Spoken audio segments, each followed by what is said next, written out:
When the NVIDIA 4000 Super Series cards came out, I went ahead and made the switch from AMD back to NVIDIA. And a couple of weeks ago, I was a little behind the ball, but I got my performance video put out, kind of comparing the two side by side. And afterwards, most of my friends kind of asked me, well, why did you make this switch? It looks like the numbers in raster were extremely close. And for ray tracing, AMD obviously took the loss, but the numbers are a little bit skewed because it's just a certain set of titles that just really destroy AMD. And a large majority of light ray trace games, AMD still performs pretty well. So quite a few people asked me these things, and I decided, hey, kind of put together some of my thoughts and where I was at when I bought the AMD card, which I had the 7900 XTX, and why I ultimately decided to switch back NVIDIA. So I've used both brands. I consider myself pretty neutral. I like both of them. They both have pros and cons. This was the first time, though, that I tried a really high-end AMD card. And that's going to be kind of the theme for today's video is I think the AMD has a great place in the market, and I think that more people should be looking at AMD products, but a couple things bugged me the wrong way. But they might be on the right track. So ultimately, when I bought the 7900 XTX, it was right after release, and I was able to get it a little bit under MSRP. I got the Red Devil edition from Power Color, and I think I got it for about $950, and the MSRP is $1,000. And that's a very premium feeling card, and I was really happy with it initially. So kind of where my headspace was at with that purchase was, hey, I want to be able to have the highest raster performance I can for under $1,000. And then I want to have the ability to do ray tracing with the expectation that, hey, I'll get about 60 frames per second, but most of these are single player titles, so I'm not trying to go for like extremely high frame rate or anything like that. I was more concerned with high frame rate when I go play online games with my friends, but I just want to be able to experience the single player titles at a comfortable frame rate. And so AMD looked like a huge win because, it's like half the price of a 4090.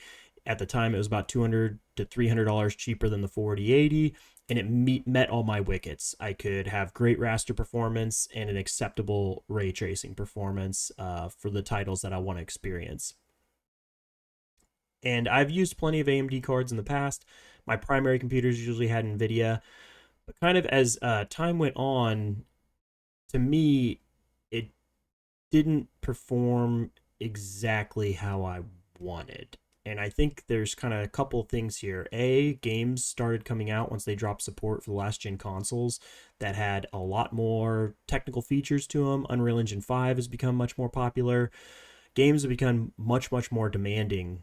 And so there's a lot of instances where maybe I'm not going to get 60 FPS with ray tracing on, and then I need to use the upscaling.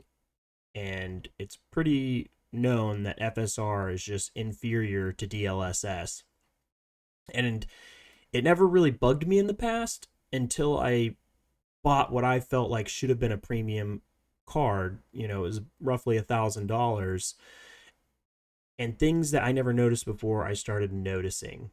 So when you buy a budget card and you're playing and you're just happy to be in the game and everything's happy-go-lucky, little shimmers, little shines, little blurs, they never really seem to bug me because it's just like, hey, it's a pretty good value card. But when you start getting in that $1,000 range, there was stuff that just really stood out to me. And I know I should have just let it go because I should just wait for the next generation, let it go, just deal with it and get it on the next one. But more and more titles kept coming out. And so I compiled what I believe is the most egregious offender, but it's almost all games, but some are worse than others. But Alan Wake 2, not an extremely popular game. It's like a thriller horror game that's right up my alley. I love those. And it's a game I'm going to play one time and never touch it again. So it shouldn't be driving my spending decisions, but it just really outlined kind of the difference when you're looking at ray tracing, upscaling, all these type features that you would expect to be able to use out of $1,000 cards. So we're going to take a look at that. All right, so here's two side-by-sides. We've got the 7900 XTX on the left, 4080 Super on the right. As you can see, both of them not super impressive frame rates, but this game is just going to be a destroyer of graphics cards. It's got the path tracing. It's got everything in there. So we're not going to focus on the frame rate or the performance. We're just going to focus on the images. And I hope, because I've kind of encoded this video, from the recording to looking at it here to now it's going to go up on YouTube. So I hope you can tell, but when you're actually playing this first person on your computer, it's blaringly obvious. So a combination here of ray tracing with that FSR, and AMD at this point has acknowledged it.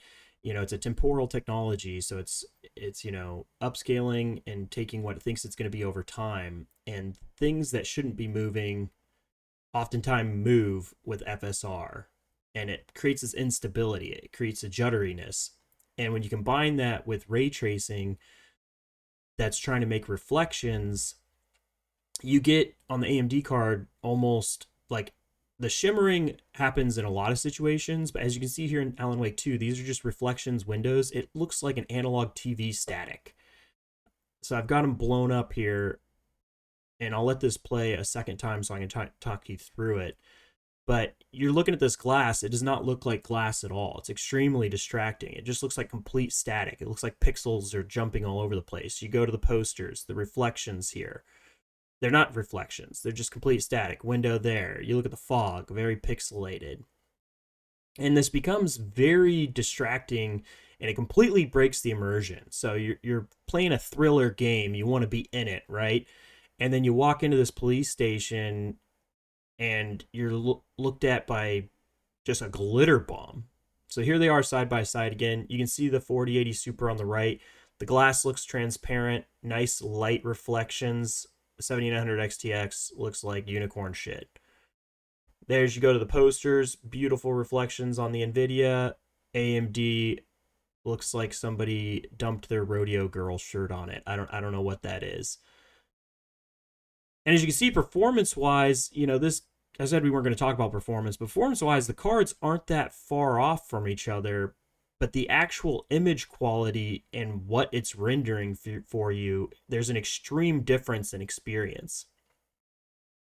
And I think if I was just happy to run this game on a $200 AMD card, this probably wouldn't bug me, because I'd be like, hey, I spent $200 on this card. I'm able to run the game. Hey, there's some quirks, but solid. I'm able to play it, have the experience. But when you're spending $1,000 and it looks like that, and then you come over here to NVIDIA and it looks like this, it's a huge difference. Huge difference in quality.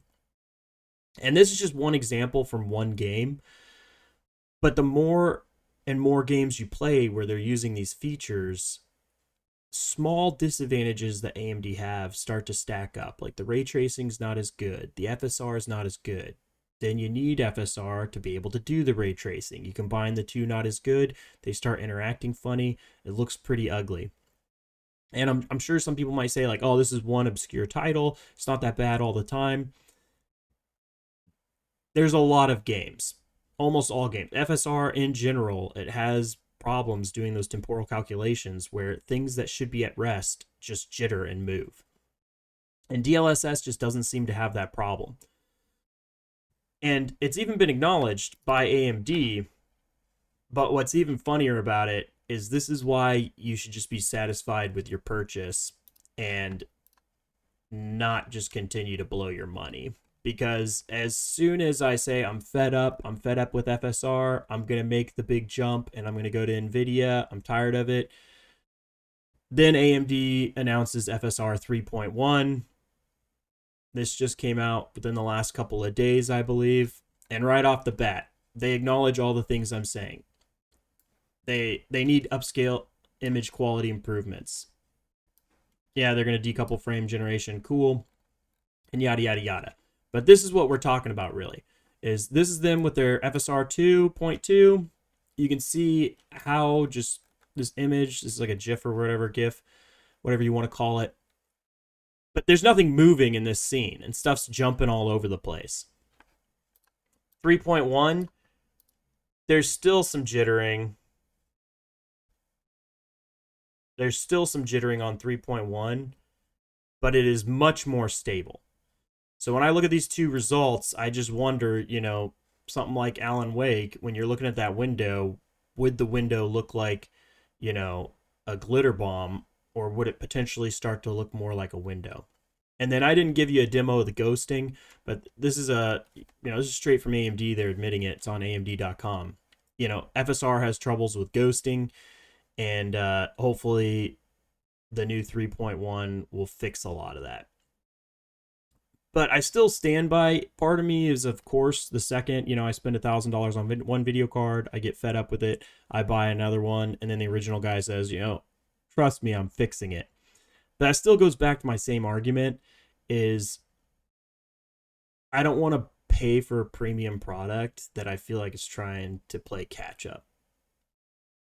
And this all sounds very AMD negative or like anti AMD. I'm really not, because when you look in the $500 and below market, you've got two choices.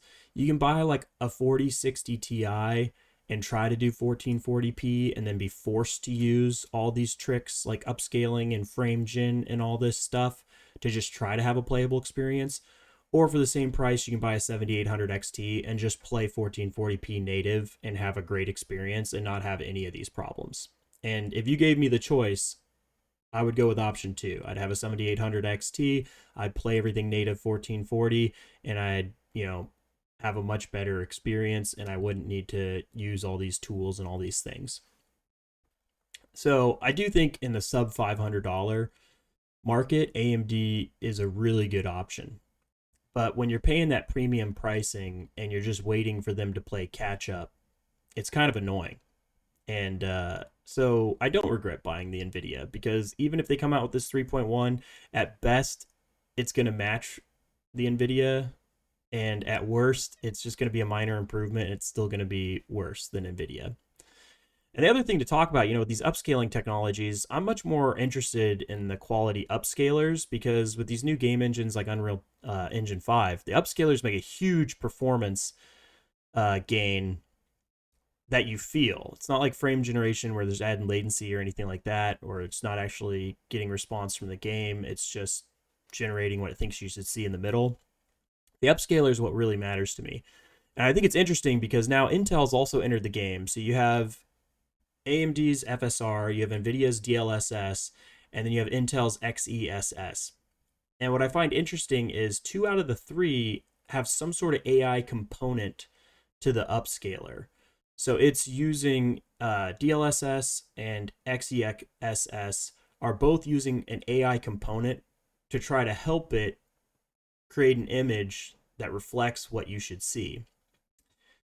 AMD's FSR is the only one that does not use any sort of AI component. It's just using, the temporal. It takes like basically regions of the game and anticipates where it's going to go, but it's not an AI. There's no AI component in it. It's just using an algorithm.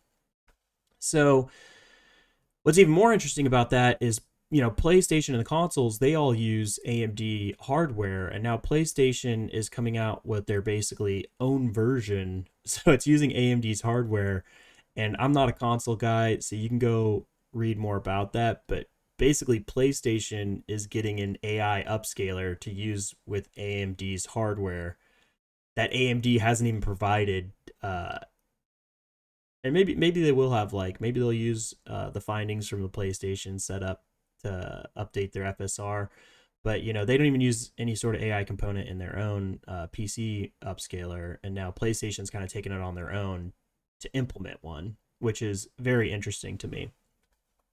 So that's kind of all I got for today, but I guess, if I was going to buy a card right now, I wouldn't bank on FSR 3.1 being better than DLSS. Best case scenario, it's the same.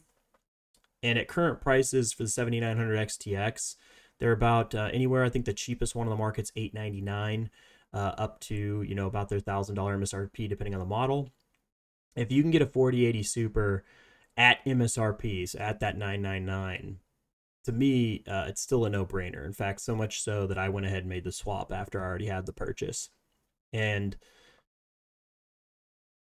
But we'll see. AMD continues to reduce their prices, but I don't know how low they'll go on the XTX. The XTs come down quite a bit as well.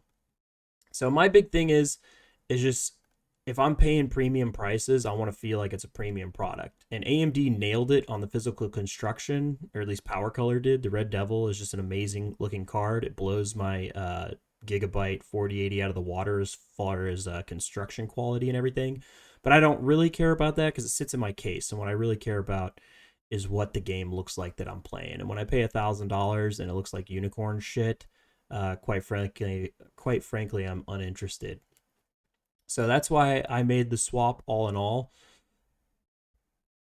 And it's completely use case based. So I like to play single player games and online games. If you're just an online gamer, probably none of this applies to you because the 7900 XTX is going to pump out 240 frames per second, not using any of this technology in like Modern Warfare 3, and you're going to have a great time. And none of this matters. But I like to do a little bit of both, and it was kind of annoying me, and it's my money, so I swapped over, and I've been very happy since.